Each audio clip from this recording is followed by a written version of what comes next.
Hello, good evening.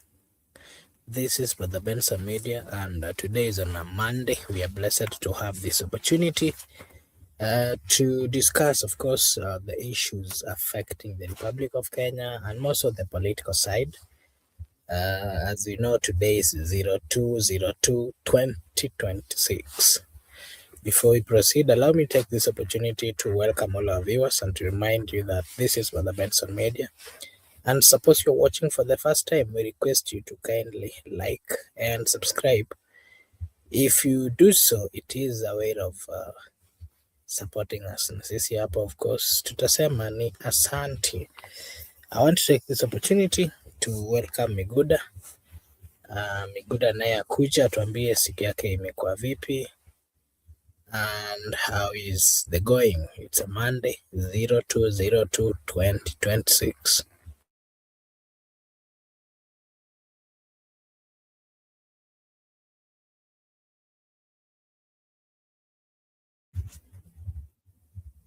Miguda,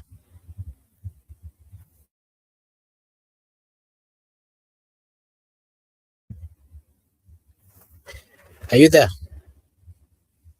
Okay, sorry for that. Let me see. I don't know what the problem is. And are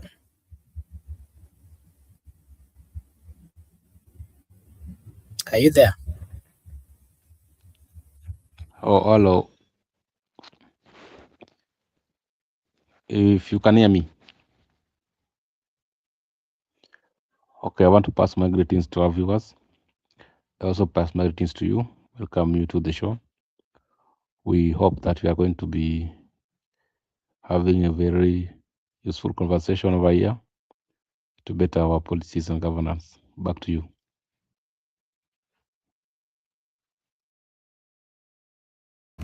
Thank you. Thank you so much for giving us your view, your take on how your day has been. Allow me to just get straight to the discussion that we are supposed to be having today. And just as the topic reads, we want to focus more about Dr. Fred Okengo Matiangi and the reasons why Matiangi can succeed Ruto in 2027. And, let me take this opportunity to welcome our viewers. And, just like I've said today, I want us to focus on Fred Matiangi. And of course, the big question there is, can he succeed President William Ruto in 2027? Just a background or a small clarification on who Fred Okengo Matiangi is. Fred Matiangi is the former Interior Cabinet Secretary who has built a reputation as a disciplined technocrat. And of course, the recent polls place him as the Ruto's closest challenger. That is, if you compare it with the former Deputy President Rigathi Gachagua, the former Vice President Kalonzo Musyoka, and all the opposition leaders, all those who are eyeing the presidential position. And so tonight we'll explore his strength. We'll look into the alliances that he's gotten himself, of course, through the Jubilee Party, joining the opposition parties as well, and also the plans that they have as the parties within the opposition. We'll also dwell on the challenges that they are facing within the opposition and how they can overcome all those challenges that they are facing, and what is his path to the State House and how it could look like. This is part of what I want us to have a look at tonight. And of course, we'll begin by looking at what makes Matiangi to stand out as a candidate. And Miguda, I would now want your take over here. Fred Matiangi is widely respected by his tough, no-nonsense leadership style. As a cabinet secretary, he managed the national security with fairness and, of course, efficiency. Maybe to give an example, remember when he was the cabinet secretary in charge of education, he brought a lot of transparency within that particular docket. You can remember he came at a time when exam cheating was like a lifestyle. But then when he came, he streamlined the education sector. Look at the yellow buses, school buses. He came up with that policy, and today you can you know, when a school bus is coming, you'll be able to know or to say that this is a school bus, and you'll be able to differentiate it from the other buses. Those are some of the things that he brought. Look at the security sector. He brought, of course, a lot of changes within the security sector. And not just that, look at the efficiency in most of the things that he did. Look at the complexity of the dockets that he was serving, and you know, the little time he used to turn around things. Remember, he came after Kamenyi was the cabinet secretary of education. Look at the 2015 KCPE and KCSE. When the children or the students were doing the exam, there was a massive cheating in the exams in 2015, mostly in 2015, to an extent that sometimes you'd see before the students do the exam actually would be on newspaper and also even at the television.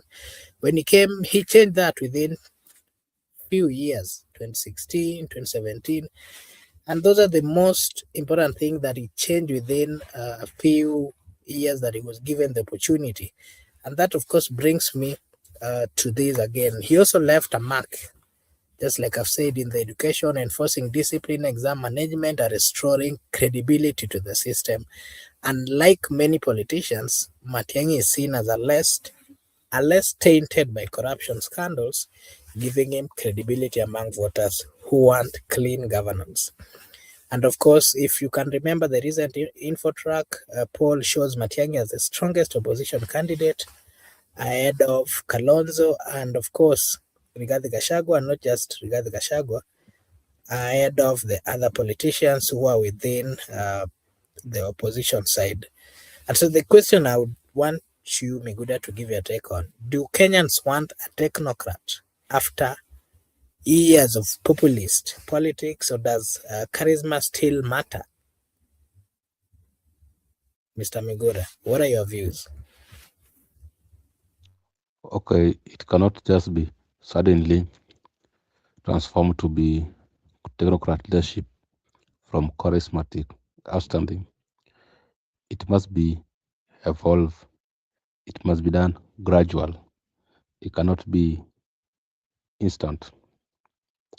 It can be the view of the young turks or the current generation. But what about the oligarchs? And oligarchs, they compose of many population in terms of validly registered voters. Right now, I can say that we have reached a stage whereby we can agree that we want a technocrat wholesomely as a people. When you talked about him being ranked as second best in terms of opinion poll after William Ruto, it means that he is a man to watch, is a worthy competitor in the coming election. And when he's a worthy competitor, you need to form coalitions with like-minded people to compete effectively for the next general elections. Having said that, I agree with you that when he was the CS for internal for education, actually, he transformed the system. He tried his best during his tenure. But where I want to have a point of departure with you is when he was the interior CS. You have said that he works with fairness. Of course, there was some transformation in the security sectors, but I don't think that he worked with fairness. Remember, we were the people who were being targeted on our side in terms of protest, in terms of demonstration, elections. There I don't agree that he worked with fairness. There was some compromise from the people by that time who were controlling him. That's my take, Makobo. Back to you. Thank you so much. Allow me to welcome Msimamo, and Msimamo, karibu sana. I hope you are doing good. I don't know whether you got my question. Unaweza tuambia siku yako imekuaje, and then if you got my question you can proceed and give us your view. If not, kindly let me know so that I can bring forth the question. Lete swali kabisa ili nichanganye pamoja. Okay, thank you so much. This is what we are discussing today, Msimamo. Matiangi is a former cabinet secretary who served in the government of Uhuru Muigai Kenyatta and is seen as a top or a serious candidate in the coming general election. And I did say that the big question that the people are asking is, can he succeed President William Ruto in 2027? And again, I'll just give you a simple or a few things that Matiangi did. Matiangi is widely respected of his tough, no-nonsense leadership style. As a cabinet secretary in charge of interior, he managed national security with fairness and efficiency. He also left a mark in education, enforcing discipline in exam management and, of course, restoring credibility to the system. Unlike many politicians, Matiang'i is seen as a less tainted by corruption, scandals, and of course, he is giving him credibility among voters who want clean governance. Recent InfoTrack polls show that Matiang'i as the strongest opposition candidate ahead of Kalonzo, Rigathi Gachagua, amongst others. And the question now we are asking tonight is, do Kenyans want a technocrat after years of populist politics, or does charisma still matter more? That is my question.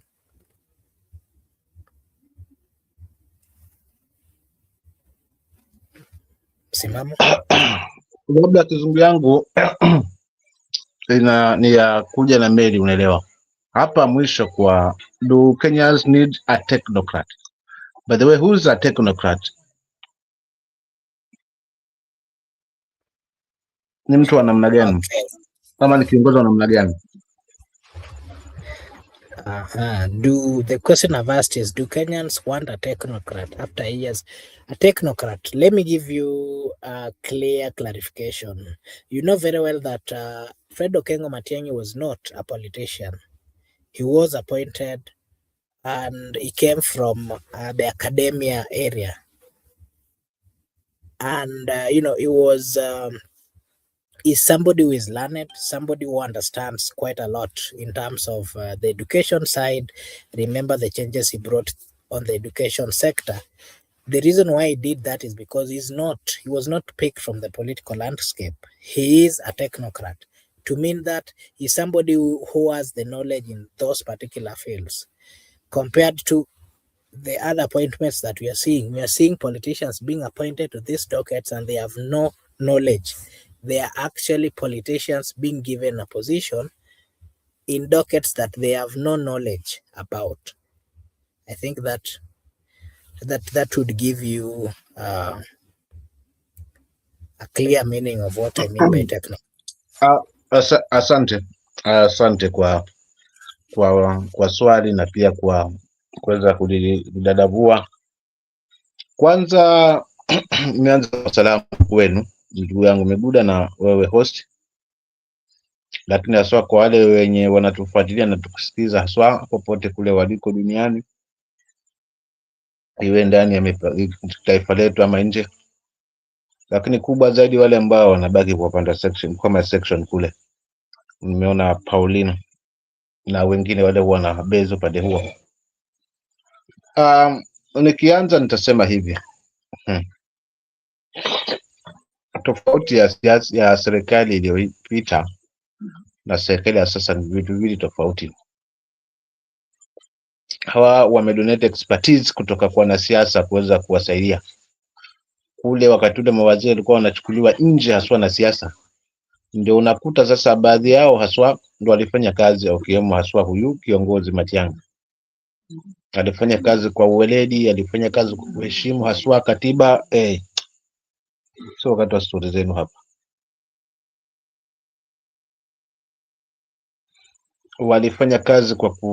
Alifanya kazi kwa kujitolea pia, lakini vile vile kuheshimu katiba ya nchi kwa maajili ya mwananchi. So tumemuona haswa upande ule alikuwa waziri wa usalama, tumemuona haswa wakati ule akiwa waziri wa elimu, lakini hata baada ya kwamba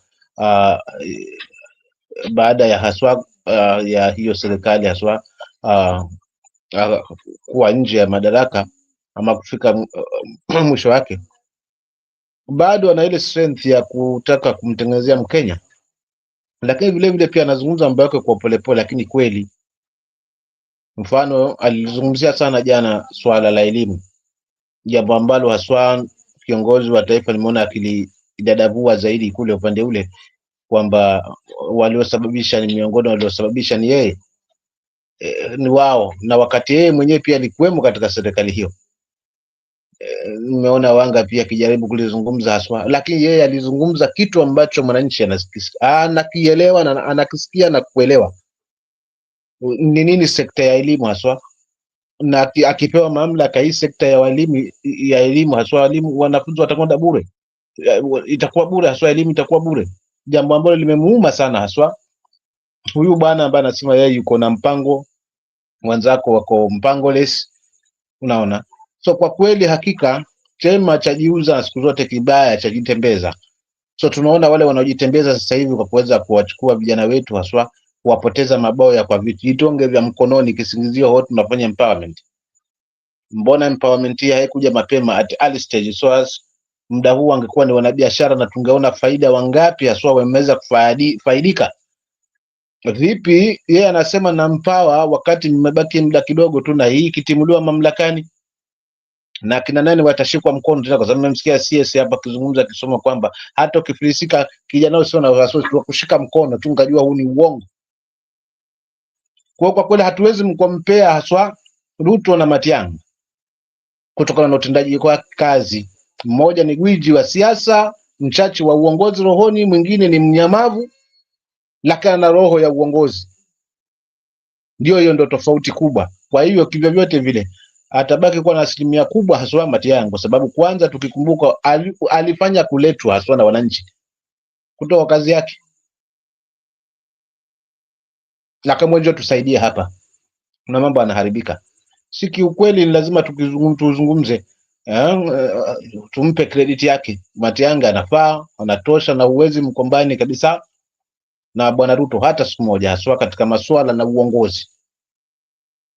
Huyu mmoja ni gwiji wa kupanga siasa, wapi atapangua, wapi ataongeza hivi, lakini huyu ni bingwa haswa katika swala la uongozi, kwa sababu kazi yake inadhihirisha. Bado tuna kumbukumbu wakati huo, lakini sasa hivi kutoka hii serikali ingie mamlakani, klipi la kumbukumbu ambalo linaaminika. Kwa hiyo 2027 probability ya kwamba Matiang'i kuwa rais ipo, kwa sababu ana nyoyo za Wakenya na anaaminika haswa na Wakenya. Asante.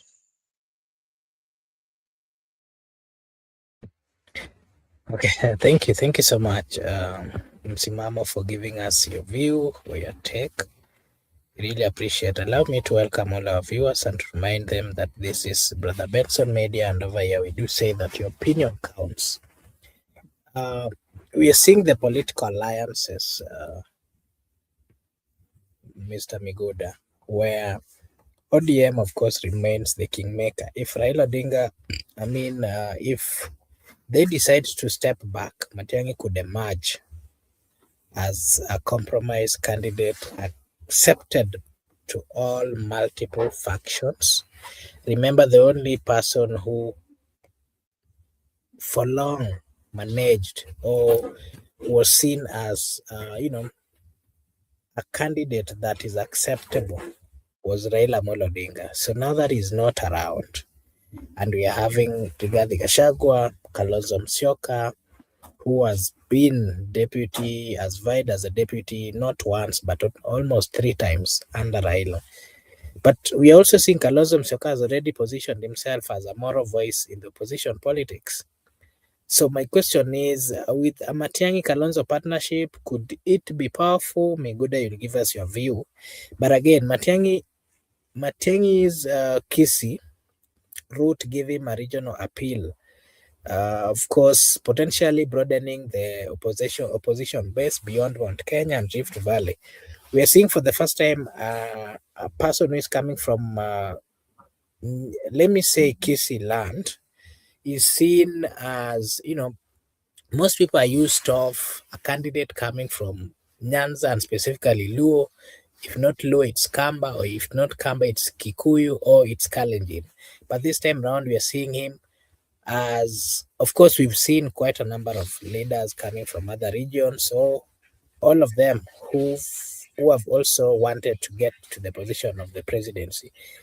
But this one is a more serious one. Let me put it so, because for the first time, you're having as an opposition that is bringing or coming up with a leader who is not really more associated. We've had tribalism in Kenya, and we've had instances where the presidential candidate is also associated with tribe, of which, those are the kind of politics that are being played here. So him being or having come from Kisii, a place that has not really produced much in terms of somebody going for presidency, would that give him a regional appeal? You can give us your take on that.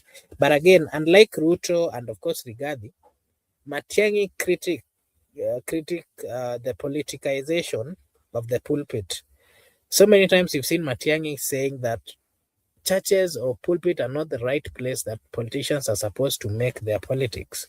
We've seen President William Ruto going to churches and, of course, speaking politics. We've seen Rigathi Gachagua, but so many times we've seen Matiang'i criticizing that move and saying that it is not right, that the churches are supposed to be respected. And he also said that, uh, the voters are tired of church-centered campaigns.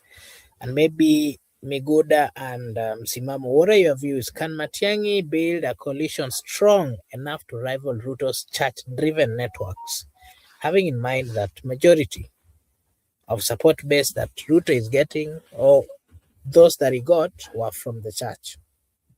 Miguda.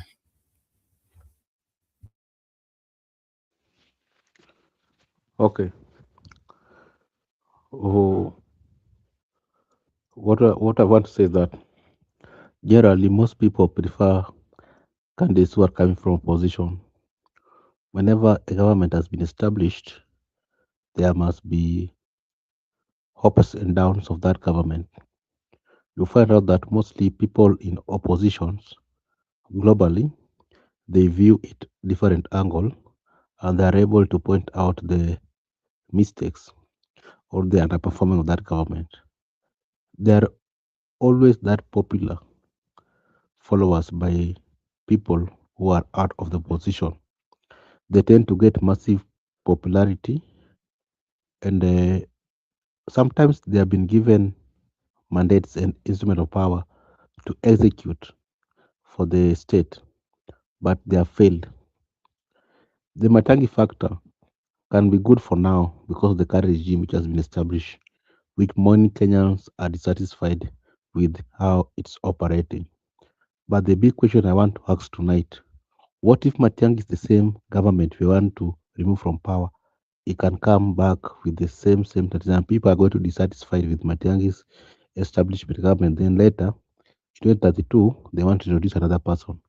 We will be in circles as a country, and the time is moving in a speed.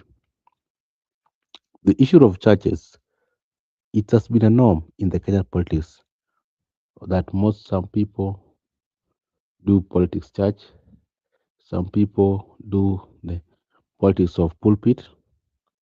There have been issues, separation of state and religion. Not only an issue, but it is enshrined in the constitution. The state should be separated from religion. But you understand what happened previously. You cannot regulate religion, you cannot regulate politics in a religion. When he becomes the president, whatever circumstances, I don't think he will now give an order that no one should do church politics. If the churches have invited politicians, you cannot do anything because churches are also independent. So churches sometimes do invite politicians. Those are the churches that should be called out. But I do not think that you can regulate them not to call politicians. So either way, even if he is elected the president, there's not much he can do about politics in church. Back to you. Thank you so much. Msimamo, what are your views on can Matiangi build a coalition strong enough to rival Ruto's church-driven networks? And again, based on where he's coming from, and not just that, being that currently the opposition do not have or is seen to not to seem to not be having a strong candidate as it has always been seen in the other times during the times when Raila was there. Msimamo? To have a strong candidate is not a solution. We were having a strong candidate, Mzee Raila, but we did not even win. We did not even form a government, despite we were having a very strong opposition leader.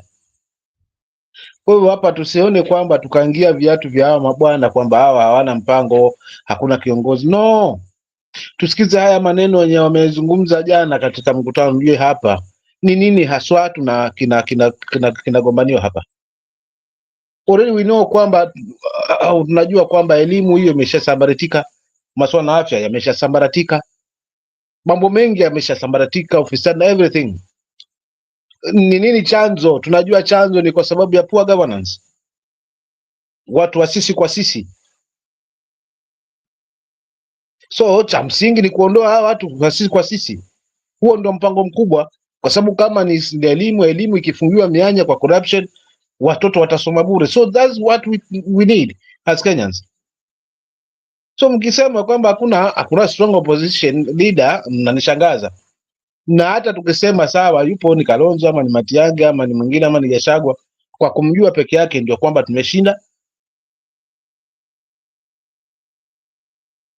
Jamani, tujaribu kuwapa muda kidogo na tuwaunge mkono kwa yale ambayo wanazungumzia. Mambo matatu makubwa ambayo yamefanyika within ya hii United Opposition.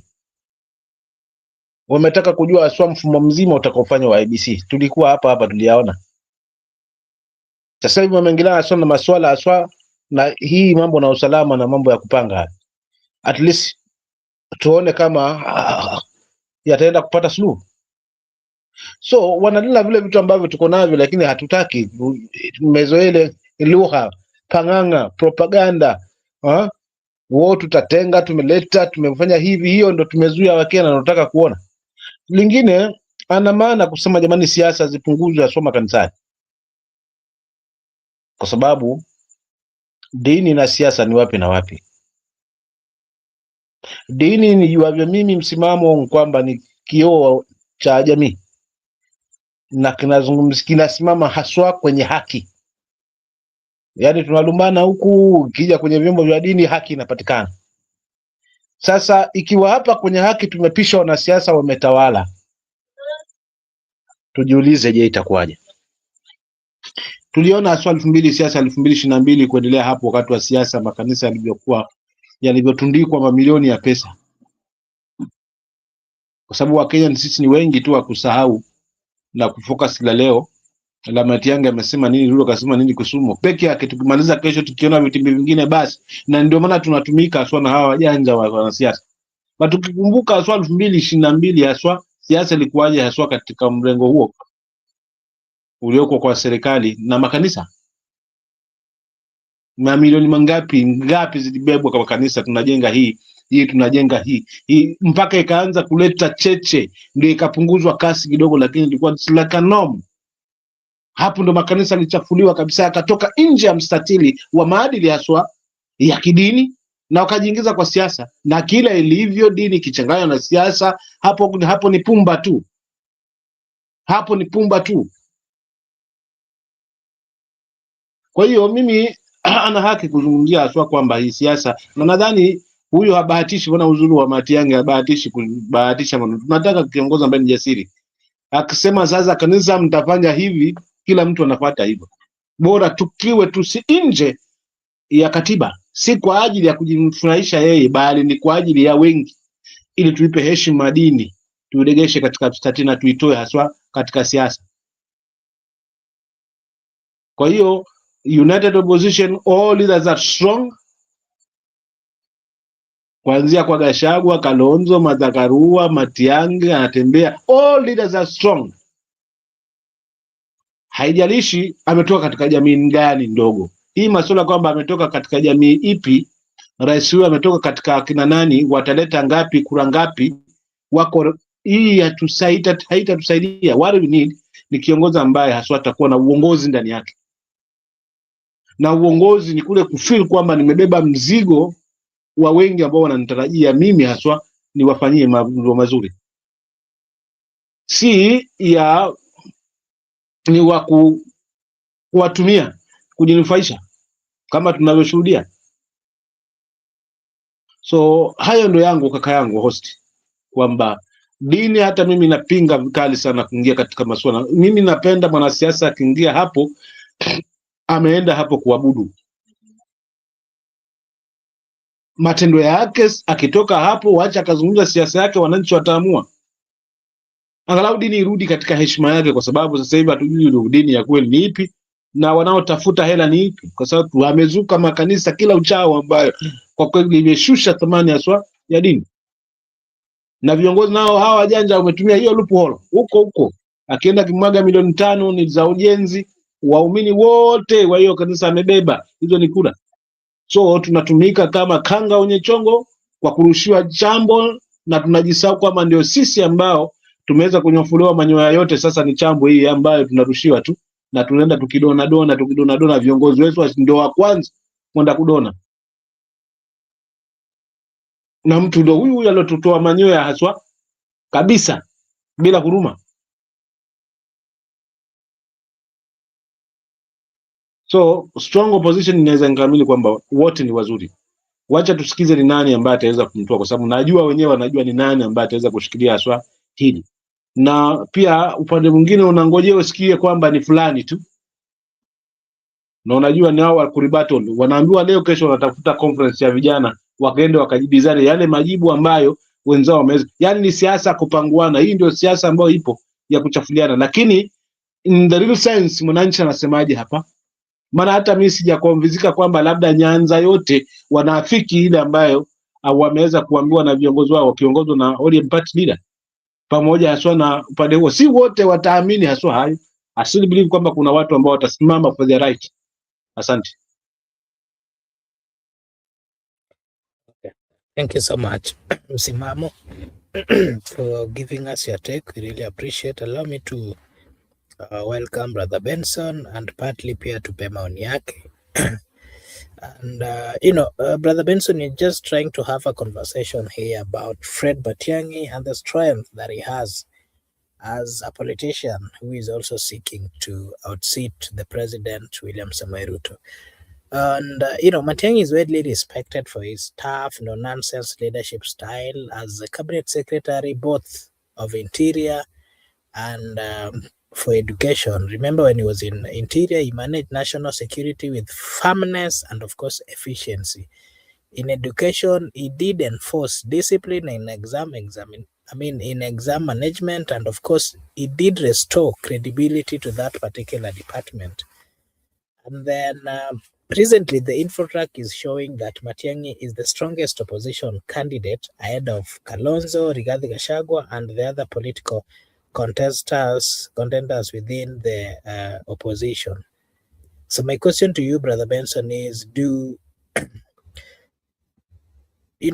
as a Kenyan, do Kenyans really want a technocrat after years of populist politics, or does charisma still matter? And then you can give us your take on the political alliances and the landscape of, that Fred Matiang'i is getting himself into where we are seeing ODM has always dominated the opposition, being the leader of opposition for quite a lot. And currently, we are seeing them moving to the government side. And now that the opposition is, we can say it's partly having no one. Matiangi is there, of course, together with others. Is it possible that Matiangi can be seen as replacing the role or the part that was played by ODM? And again, Brother Benson, you can give us your take. Matiangi's Kisi roots, does it give him a regional appeal, potentially broadening the opposition base beyond the Mount Kenya and the Rift Valley region? And again, you can give us your take. We've seen him having consistent talks that politicians are not supposed to be campaigning at the churches, and that it is not respect to the churches, and that it is not right. So my question again that I'm asking is, can Matiangi build a coalition strong enough to rival Ruto's church-driven networks? Brother Benson. Uh, all right. Thank you so much, Makobura. Sometimes I might lose you because I'm kind of like moving, so I might have a stable, unstable network. And thank you for the opportunity. And also, let me take this opportunity to say hi to Smamo and Miguda. Matiangi stand a chance of replacing President William Ruto, and the reason I'm giving that is I checked when he was at Odaya, when they went back to Nyeri, when he was given the podium to speak, he has this politics whereby he's trying to hit the message home as compared to that one of Rigathi Gachagua, where he usually goes and attack President William Ruto of 1 term and 2 term. No, Rigathi Gachagua talks about 1 term, majority of his speaks, and calling out on some of the calling out on president on some of the decisions that the president might have made. But when you look at Matiang'i, remember yesterday Matiang'i was talking about Akuna Akili. So lead out members of the government asking is hiyo ndio unasema kwamba hakuna akili, because remember he talked about the Kibaki free primary education.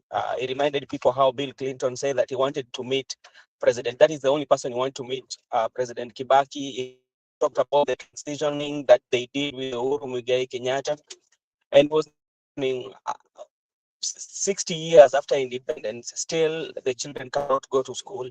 And that's why bado nasema kwamba hatuna akili. He also talked about the healthcare, whereby there are quite a number of people who are still having those challenges, and he said that hakuna akili.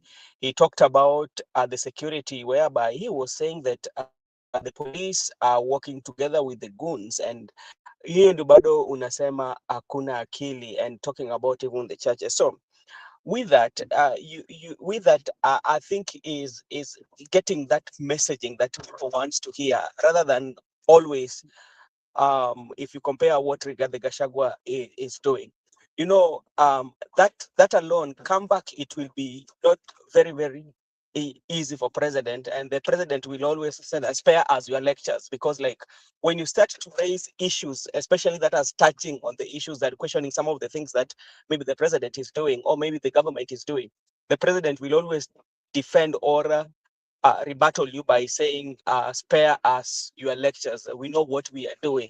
So I think with Matiang'i coming out with that kind of messaging, I think it can appeal to so many people.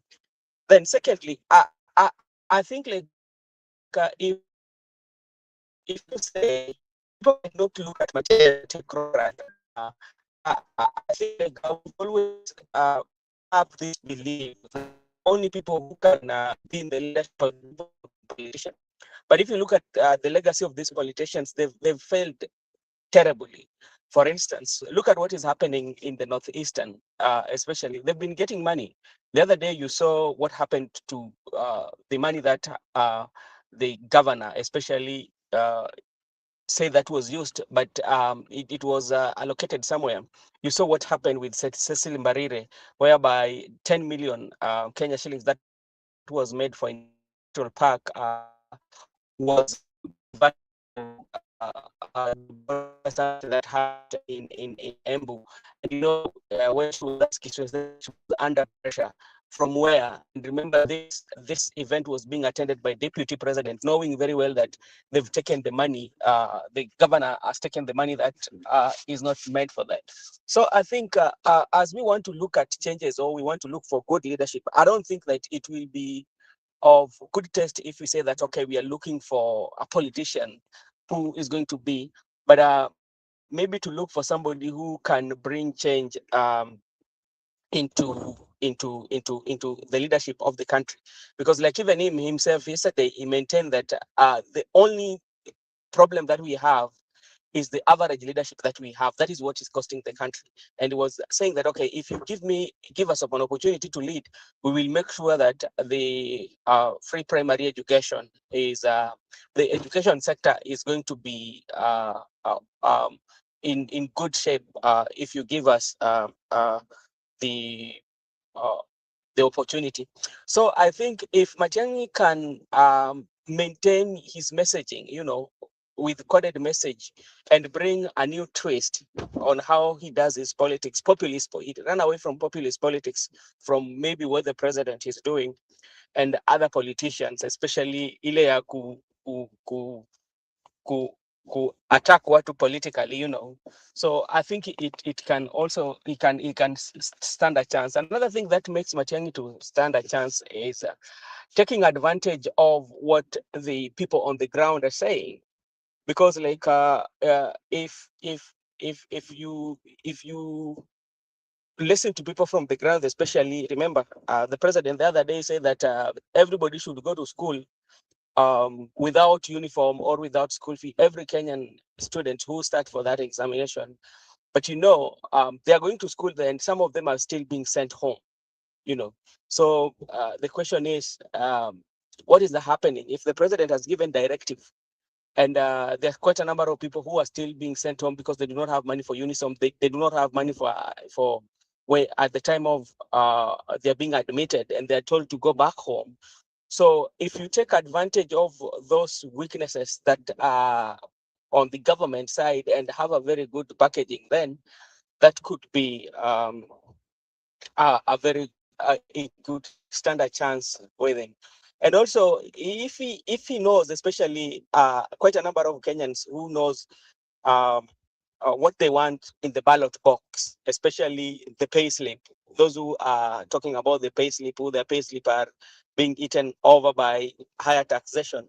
That one also can also assist him to get the middle class. I saw the other day, I think it was yesterday, Mbadi was having a conversation with uh, somewhere I saw, and he was saying that they're not going to be taxed 30%. If you're earning 30,000, they're not going to tax you.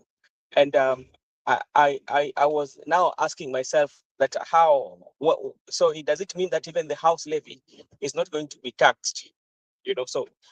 So I think if Matiangi utilizes on the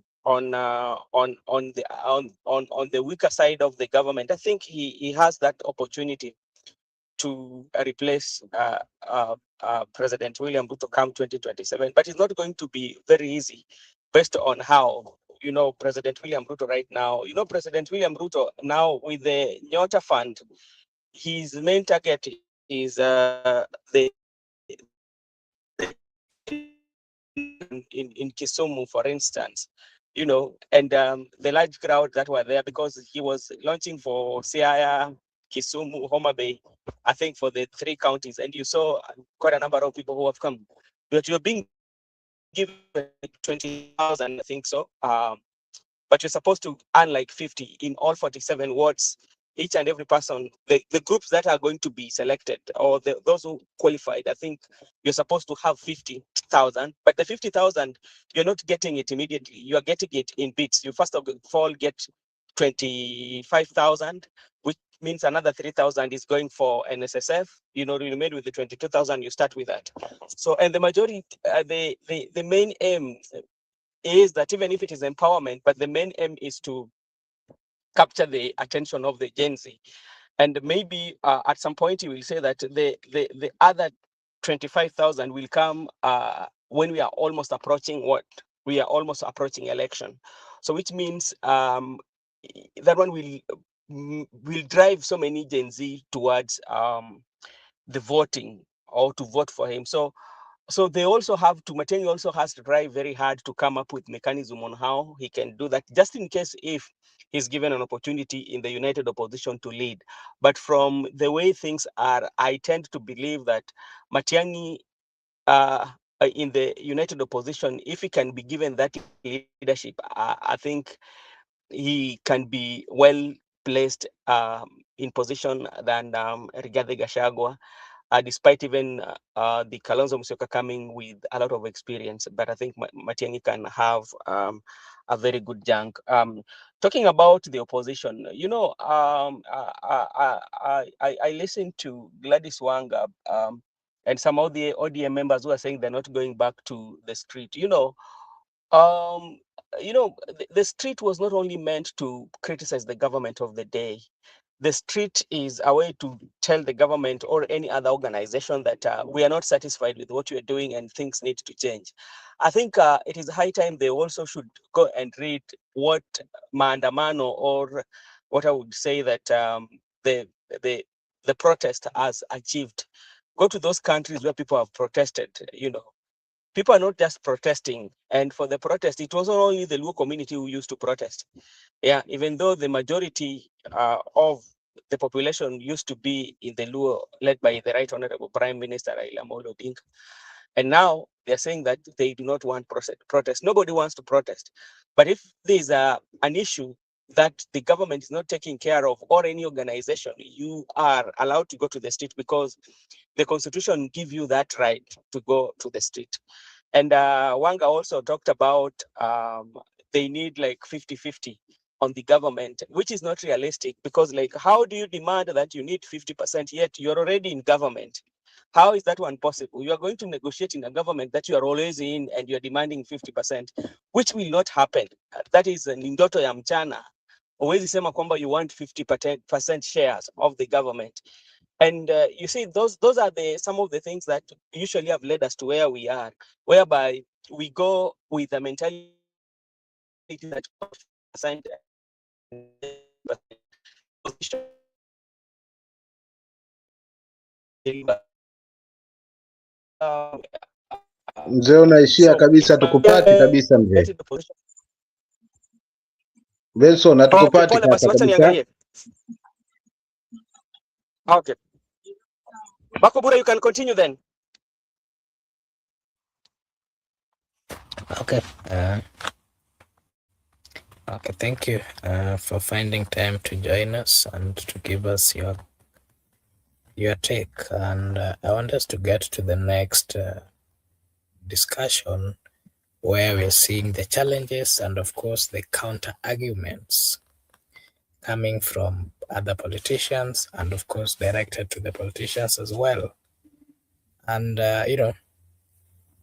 we are seeing Matiangi lacks Ruto's populism or populist charisma. The president is one politician who is very clever, in the sense that he knows he's a populist. Let me put it so. He's somebody who will come, of course, give you stories, and then from nowhere you'll find yourself maybe liking him or believing what he has said. And most of the time, you do not fulfill the promises. But if he comes, he tells you, of course, from the tone and from how he carries himself, you will believe. He's respected. I mean, Matiang'i is respected, but he does not. But does he inspire the same emotional connection with voters? Because we've seen the president doing what we call evoking the emotions of the people, and that is how he even managed to secure quite a good number of support in the Mount Kenya region. We are not. The question I'm asking is, how is Matiang'i going to move around to ensure that he also evoke, if he manages to evoke the emotion, so that he gets the connection from the voters. He doesn't yet have a strong personal party base. That is one thing that we've seen. And of course, without ODM or united position, his candidacy, of course, could struggle. Remember, ODM has always held the opposition, and being that ODM is also shifting to the government side, there are possibilities that he could struggle with his candidature. And again, you're also seeing Rigathi Gachagua remaining influential in the Mount Kenya region, a region that could be decisive in 2027. How is Matiangi going to get into the Mount Kenya region to ensure that he also gets that massive support so that he'll be in a position to win more voters in the Mount Kenya region, and especially those who have left the current president? And of course, that brings me to this question. Are technocrats disadvantaged in Kenya's populist political culture, or is it competency finally what voters want? Migud, I think you can give us your take on that particular. Ngile mimi kwa sababu natemwa hapa, naona ishara kwamba natemwa na bando, so niingilie kidogo alafu nimwache.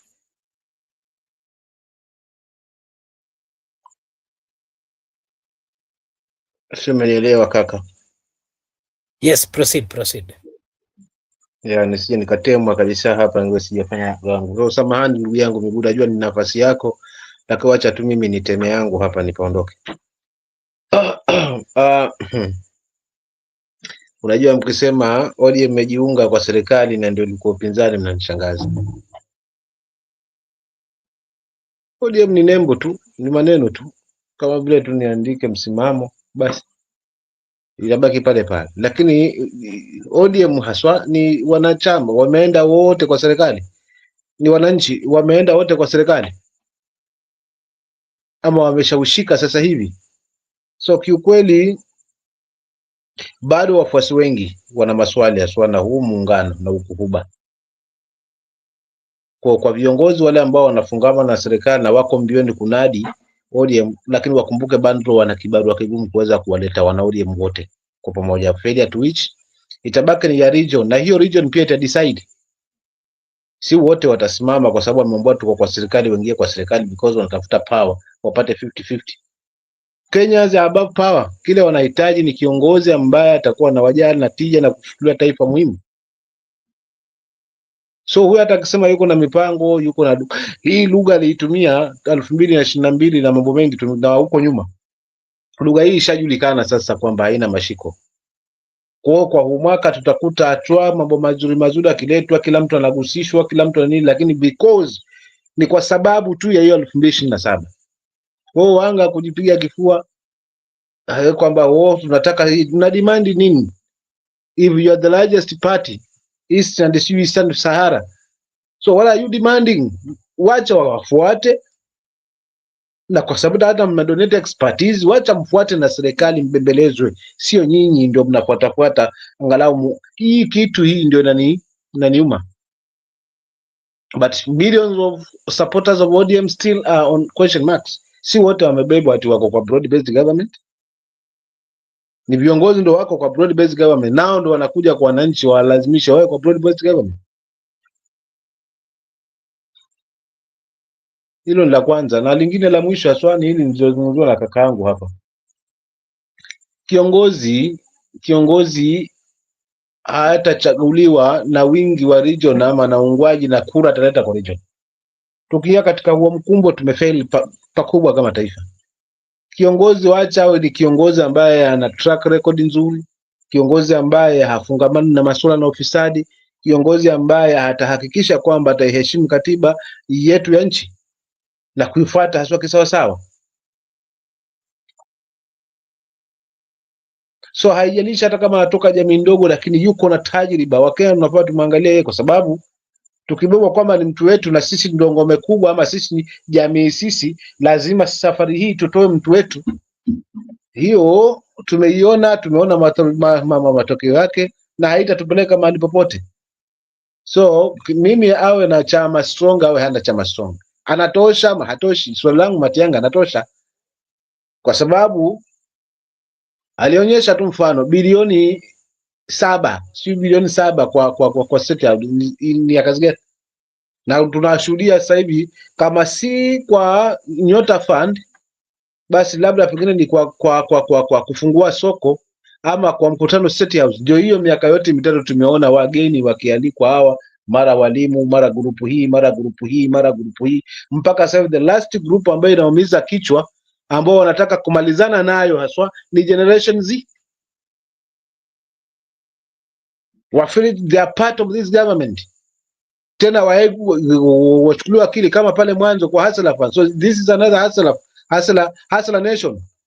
It's ndo hii ya Nyota Fund, but hii tutabidi tuifuatilia haswa kiundana, haswa tujue hii pesa inatoka wapi na kwa minajili gani, kwa sababu kuna mambo ya muhimu zaidi. Wao unasema unaenda kuempower vijana, sawa, unawapa 20,000 na wale wanafunzi ambao wanarudi manyumbani wako wamekaa manyumbani na hawaendi shule kwa sababu ya school fees, unawapangia nini? Ukisimama kama leo venye amesimama amesema ati amelocate pesa ya kutosha kwa masuala ya elimu na ameajiri walimu wa kutosha, kwa ina maana kwake elimu sasa ishanyooka kabisa, hakuna matatizo. Matatizo sasa ni kuempower vijana. Hii yote uongo wote huu nani ataushika?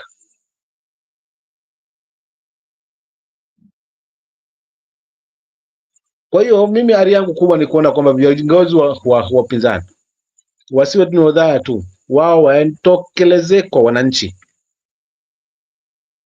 Wakitokelezea kwa kikamilifu, wacha panguane na yale anaambiwa ya kweli, mwananchi atachagua mbivu na mbichi twendako. Wasinyamaza sasa hivi, wacha wawashe huu moto. Leo tuwaone hapa, kesho tuwaone hapa, kesho tuwaone kule, kwa sababu hakuna haja kwamba mwingine achukue tu opportunity naenda kufanya empowerment, na ikitoka pale ni kuomba kura. Mwisho wa siku ni kuomba kura. Wacha na wengine pia waombe kura bila vitisho, bila kuwa intimidated, wasitishiwe haswa. Wacha kila mtu ajieleze, kwa sababu ni Kenya ambayo tunaamini kwamba ina uhuru wa kujieleza. Wacha hawa wajieleze kivyao. So hiyo ndo ari yangu na ndo kufunga kwangu, ndugu zangu. Lakini kwa kweli hata siku moja uongo huu unaishia mazima, huu unaishia mwisho. Wakikaza kamba vizuri kwa kuyadadavua yalivyo, kama alivyofanya jana masuala na elimu, jinsi alivyoiweka na jinsi gani elimu itakuwa bure na kwa lugha ambayo ni ya unyenyekevu na kueleweka kwa wananchi. Huu ndio komavu wa mtu haswa na legacy ya kiongozi anavyofaa kuwa, si kelele na kuhubiria watu kila siku kwamba nafanya hili na hilo nalofanya halionekani. Kiongozi hafai kutabiri haswa kile ambacho anafanya, na kile ambacho ni mwananchi mwenyewe ajiamulie, kwa achague haswa kwa moyo wake wote kwamba huyu bwana anatufaa. Mara sikufia sasa hivi ukileta Uhuru na Ruto waeke, kila mtu atapigia Uhuru kura sasa hivi, lakini kwa sababu katiba yenyewe ndio imekataa. Lakini rai tu weka watu wawili direct, na acha hiyo Uhuru, weke yeye na Matiangi. Wakenya bado watamchagua Matiangi, awe na chama awe hana chama, si bado watamchagua kutokana na ile kazi ambayo ameweza kuifanya wakati huo na sasa hivi na misimamo yake. Kwa hiyo nitaachia pale ndugu zangu, na ni siku kesho, ni siku jamani, wacha niwaage kabisa. Asante.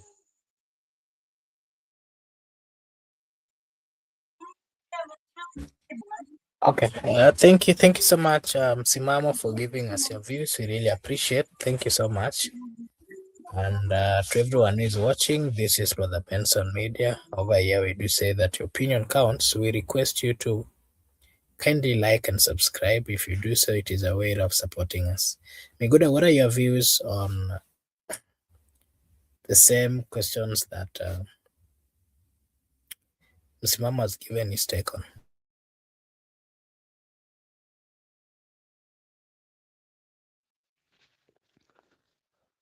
I just want to be brief concerning the question you've asked. Kenyans can still need a technocrat. Kenyans might have a urge to have a technocrat as a president, but the masses might think otherwise. The masses can be influenced by money.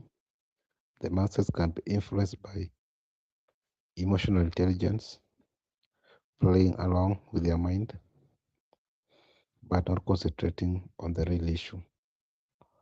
That's where we can fail as a country.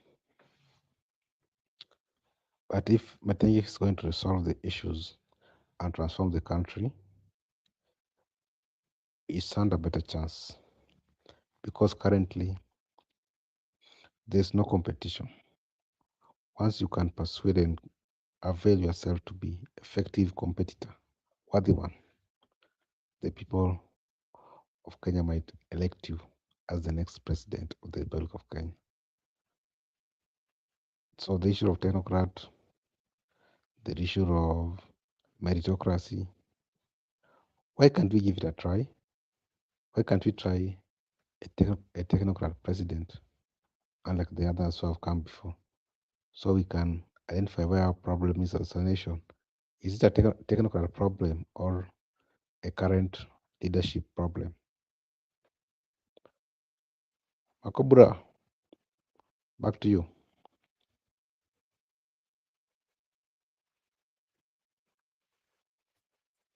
Okay, thank you. Thank you so much. Okay,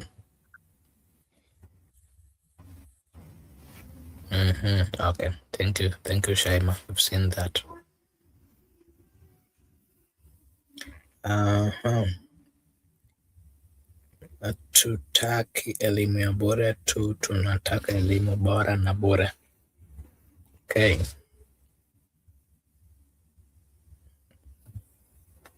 There's also a question here asking for a friend 22 years atafanya biashara gani na 22,000 shwali.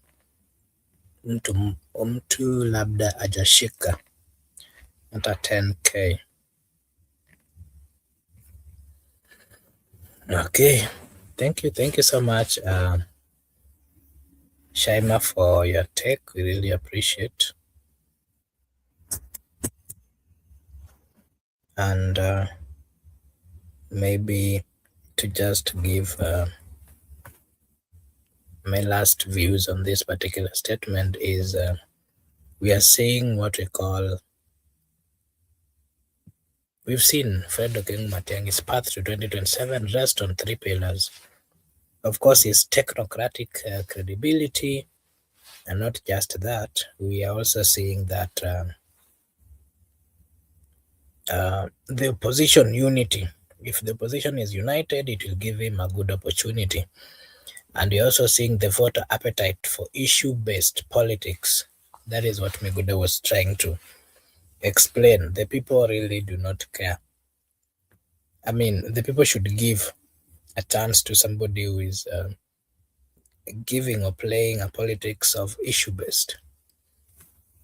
What we are also seeing is his challenges are real.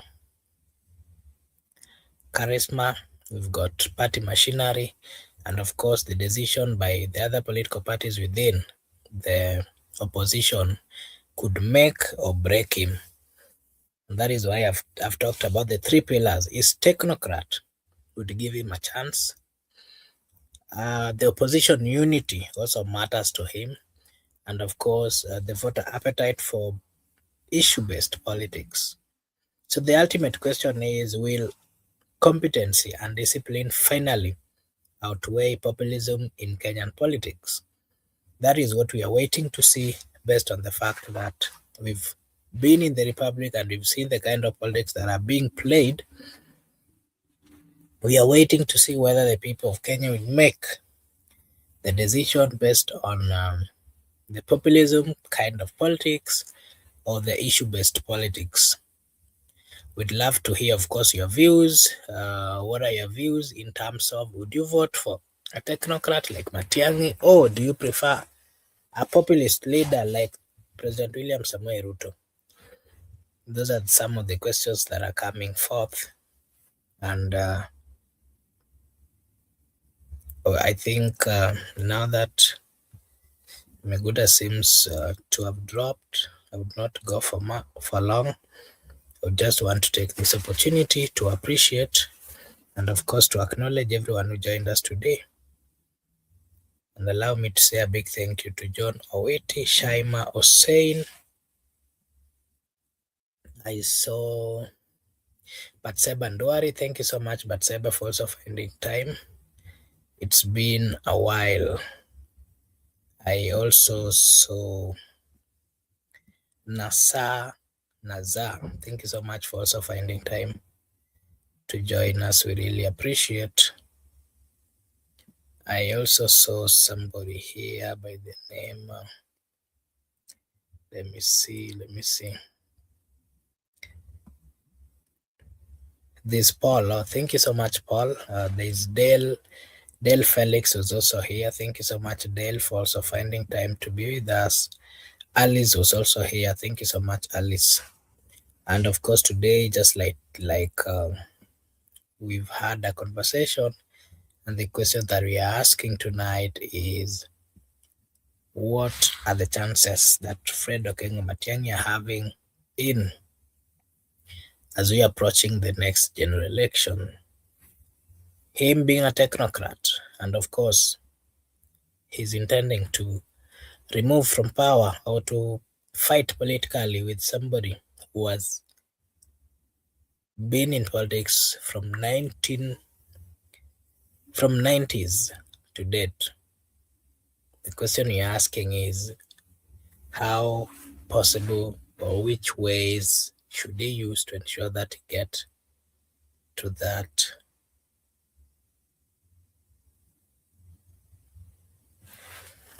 to get that particular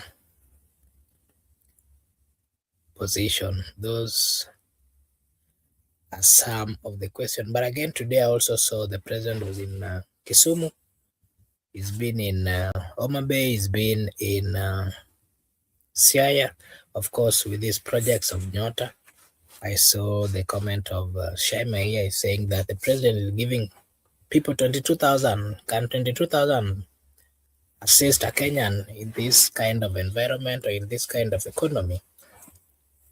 These are some of the questions that people are asking. That, of course, money is money, but is it really the right way? Is that really empowerment? Giving 22,000 to a youth and telling him to start a business in an economy where taxes are high, things are, I don't think it is the best way. The government needs to do a lot on matters of ensuring that they lower the cost of taxation, especially to the young people, so that they get the opportunity to start their own businesses and that the businesses would pick. Something else is that the government needs to invest more on what really matters: creation of job opportunities. Taking money from government, giving 22,000 to people, selected few, cannot in any way assist in supporting the youth of the Republic of Kenya. Somebody who has gone to school, from nursery to high school to college, you give them 22,000. I don't know what kind of serious business somebody can start with 22,000. So to me, I believe that the government has what it takes. They have all the environment and the opportunity to start and do the right or follow the right procedures of ensuring that they assist the youths. Creation of job opportunities. There are so many ways they can do it. That is why they came and that is why they were elected. While they were seeking or looking for this particular position, they came and clarified to the people of Kenya. They gave the agenda that they had and read it to the people. More of the agenda they brought forth is transforming the nation by empowering the youths and, of course, creation of job opportunities. I believe it is not right for this government at this particular time to be coming out to giving selected few 22,000 to start businesses. And remember, you're giving it to somebody who has gone and has gone to school and colleges and universities. To me, that is a mockery, which is not right, because it is this government who told the people of Kenya, and especially the youths, how they were going to be lifted from the sufferings from being a hustler to somebody who has what it takes in the society. So let them use the right mechanism of ensuring that they do the creation of job opportunities in a way that they will do, or they will be doing away with the unemployment instead of coming to give 22,000 shillings. Something else that I also saw trending is um, the former cabinet secretary, Mr. Owalo, who at some point, he was in Citizen TV, he was asked about his net worth, and he said that he's about 1 billion. And the question that the people are asking is that the last time he was interviewed, he approximated his wealth to be 630 something million. So the question that the people of Kenya are asking is that in 2 years, he's been able to make more than 300 and something million, and today is now a billionaire. And the question now, where has he gotten the money? And they are in the same government, I mean, in the same country where young people are being given 22,000 to start businesses. Yeah, and that is what is happening. Something else that was also trending, we saw the party leader of ODM, Dr. Buru, saying that, telling the deputy that they're not going to take his job, that they're going to negotiate for other positions, and that he should not be worried. Yeah, those are some of the things that I saw trending. So maybe Miguda, if you're still, you can hear me, you can also come and give us just a few take on the trending things that you saw or you hear before we close.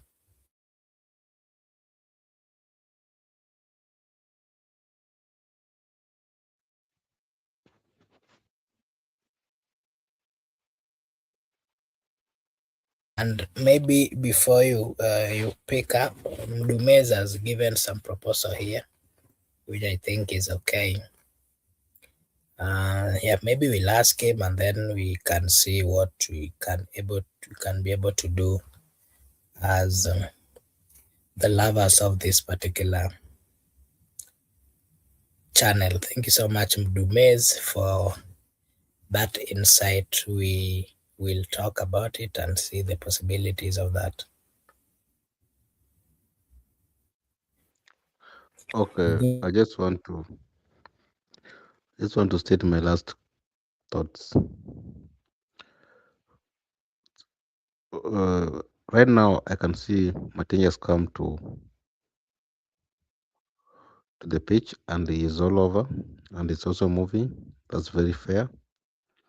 Let them move and also let's do good politics as a people of Kenya. Let's not harm each other. Just a competition. Then we must remain as Kenyans people. Thank you for coming to the show, our viewers, and also participate in the comment section. We say big thank you. And also Mark Bura for hosting, Robinson, Msimamo. Tomorrow we'll be here, we'll meet. For now, bye-bye.